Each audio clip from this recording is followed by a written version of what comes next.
अस्सलाम वालेकुम एवरीवन। सो ये वाला लेक्चर जो है ये हमारे पास फेयर वैल्यू गैप्स के बाद है और ये सबसे ज़्यादा इम्पॉर्टेंट है क्योंकि आज का जो हमारा ये वाला जो लेक्चर है रिकॉर्डेड लेक्चर, ये हमारा प्रॉपरली डिपेंड जो करता है वो करता है मार्केट के स्ट्रक्चर्स पर। ठीक है, तो मार्केट के स्ट्रक्चर्स को समझना सबसे ज़्यादा इंपॉर्टेंट इसलिए भी है क्योंकि जब तक आपको एक चीज़ पता ही नहीं होगी कि किस तरीके से मार्केट बिहेव कर रही है, तो आपके जो टेक्निकल एनालिसिस हैं, आप चाहे वो ट्रेंड लाइन्स यूज़ करते हो, फेयर वैल्यू गैप्स यूज़ करते हो, ऑर्डर ब्लॉक्स यूज़ करते हो, वो मायने नहीं रखता ना जब तक आपके पास मार्केट का स्ट्रक्चर क्लियर नहीं होगा। तो सबसे पहले मार्केट के स्ट्रक्चर को समझना बहुत ज़रूरी है किसी भी चीज़ को स्टार्ट करने से पहले। आप चाहे आप वो फॉरेक्स ट्रेड करते हो, क्रिप्टो ट्रेड करते हो, लेकिन हम मेजरली आज फॉरेक्स को ही डिस्कस करेंगे कि क्या सीन है। सही है, मार्केट मार्केट स्ट्रक्चर्स। ठीक है, तो पहले यहाँ पे मैं छोटी सी डायग्राम वगैरह बना के आप लोगों को समझा देता हूँ कि स्ट्रक्चर्स होते क्या हैं। ठीक है, तो नॉर्मल वे में ज़्यादा इसको कॉम्प्लेक्स नहीं करेंगे। देखो, या तो मार्केट अप ट्रेंड में होगी मतलब बुलिश होगी तो इस तरीके से मूव करती है। सही है, pump retest pump retest pump retest. सही है, और अब या तो अगर मार्केट डाउन ट्रेंड में चल रही होगी तो सिंपल सा इसका इजी सा वे है, मार्केट ऐसे रीटेस्ट ऐसे, ये हेल्दी मार्केट की बात कर रहा हूँ, सही, कंसोलिडेशन की बात नहीं कर रहा।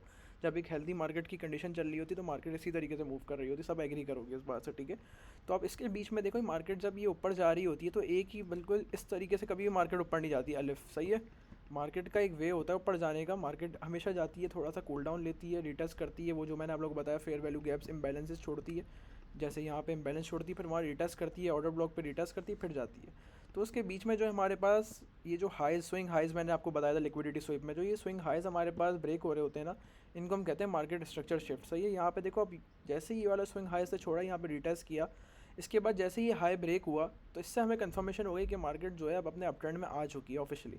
अब इसके बाद हम यहाँ कहीं पे लॉन्ग ढूंढ सकते हैं, जैसे यहाँ कहीं फेयर वैल्यू गैप मिला, यहाँ कहीं आप लॉन्ग कर दो, आपका टीपी यहाँ कहीं होगा, आप इस लो के नीचे या आधे यहाँ 50% पे इसके अपना वो रख लो, ऐसा रख लो। तो यही चीज़ अगर सेल में देखो तो सेल के जो मार्केट स्ट्रक्चर शिफ्ट होते हैं वो नीचे की साइड पे होते हैं। ये आपके पास हो गया, ये आपके पास हो गया।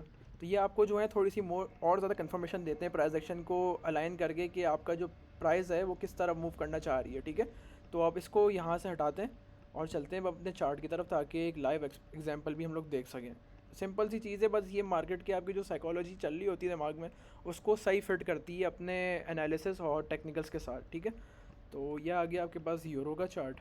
ठीक है, 15 मिनट के टाइम फ्रेम पर हैं अभी हम, तो इसको मैं बराबर कर देता हूँ ताकि एक्यूरेट रिजल्ट्स मिले हमें। तो अब इसका प्राइस एक्शन देखते हैं कि कहाँ पे इसका मार्केट का स्ट्रक्चर शिफ्ट हुआ। मैंने आपको ये बात बताई थी यहाँ पे, उसी तरीके से लेके चलते हैं।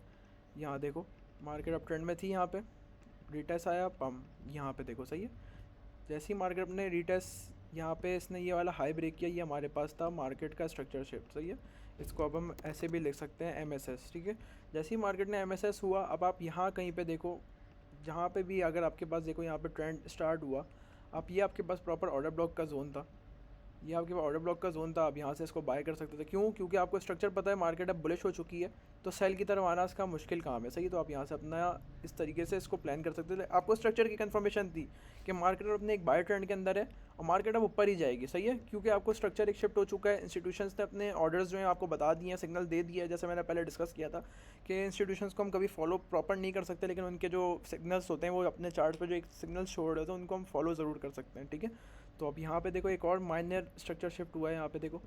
ठीक है, स्ट्रक्चर शिफ्ट हुआ, एमएसएस स्विंग हाई का जैसी ब्रेक होता है इसके ऊपर कैंडल क्लोज हुई, इसको हम एमएसएस बोलते हैं। सही है, अब आपके पास यहाँ पे दो एंट्रीज बनी है कि यहाँ पे देखो फेयर वैल्यू गैप इसके साथ अलाइन था, ये हाई प्रोबेबिलिटी होता है, लाइक यहाँ पे जो है ये ए प्लस सेटअप कहलाता है। आप यहाँ से भी लॉन्ग कर सकते थे, आप यहाँ पे छोटा सा अपना एसेट रखते हैं फेयर वैल्यू गैप के नीचे, यहाँ आपका टीपी होता। ठीक है, इस तरीके का एक सीन था। और एक और सीन यहाँ पे जो हुआ है वो हुआ है स्ट्रक्चर शिफ्ट के बाद इसने एक ए प्लस सेटअप एक और दिया। ये ऑर्डर ब्लॉक, मैंने आपको एक ऑर्डर ब्लॉक की मिसाल बताई थी, जहाँ से आपका अप ट्रेंड स्टार्ट होता है, उसकी जो फर्स्ट कैंडल होती है उसको हम ऑर्डर ब्लॉक कंसिडर कर सकते हैं। सही है, एसएमसी में। और अगर आपको आईसीटी का देखना है तो यहाँ पे देखो एक लिक्विडिटी स्वीप भी हुई है। ठीक है, तो आपने एक अपना सेटअप बना दिया प्रॉपर ए प्लस, यहाँ पे आप करते हैं इसको लॉन्ग, और फिर प्राइस देखो कहाँ पे जाके रुकी नहीं है प्राइस उसके बाद। ठीक है, यहाँ आपका कहीं स्टॉप लॉस होता इस लो के नीचे, और ये देखो प्राइस कितनी ऊपर गई है, 1:10, 1:12, कितना ए प्लस सेटअप था। ठीक है, इस तरीके के सेटअप्स कम मिलते हैं, लेकिन जब मिलते हैं तो फिर बहुत अच्छे एग्जीक्यूट होते हैं। तो एक दो हम एग्जांपल्स जो है उसकी भी देख लेते हैं बेयर ट्रेंड की। तो यहाँ देखो स्ट्रक्चर शिफ्ट जो हुआ है बेयरिश हुआ है, सही है। स्विंग लो ब्रेक हुआ, उसमें स्विंग हाई ब्रेक हो रहा था, इसमें स्विंग लो ब्रेक हुआ। यहाँ पे हमारे पास fair value gap order block था, यहाँ पे भी आपके पास देखो रिटेस्ट आया, प्रॉपर वे में रिटेस्ट आया आपके पास। प्राइस देखो ट्रेंड में चल रही थी, रिटेस्ट आया, जो मैंने आपको बताया। ये मार्केट मूव ही इस तरीके से करती हैं। आप किसी भी मार्केट में जाओ, यहाँ पे आप अपना सेल उठाते और प्रॉपर अपना आपके पास टारगेट होता 1:2 या 1:4, आपको जितना टारगेट करना है आप उतना टारगेट करते हैं। यहाँ पे 1:2 आप टारगेट करते हैं, यहाँ पे आपका स्विंग हाई के ऊपर एसएल होता। सिंपल।